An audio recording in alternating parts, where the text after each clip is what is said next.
This is Kelley, and I'm here to show you how to do an SK2P, which is slip 1, knit 2 together, and pass the slip stitch over. This is a left leaning double decrease. So let me show you that. Slip 1 knitwise, knit 2 together,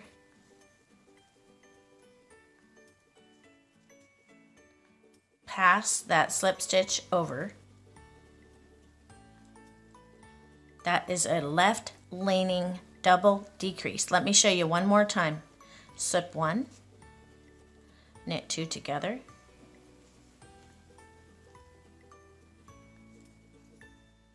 pass your slip stitch over, and that is a left leaning double decrease.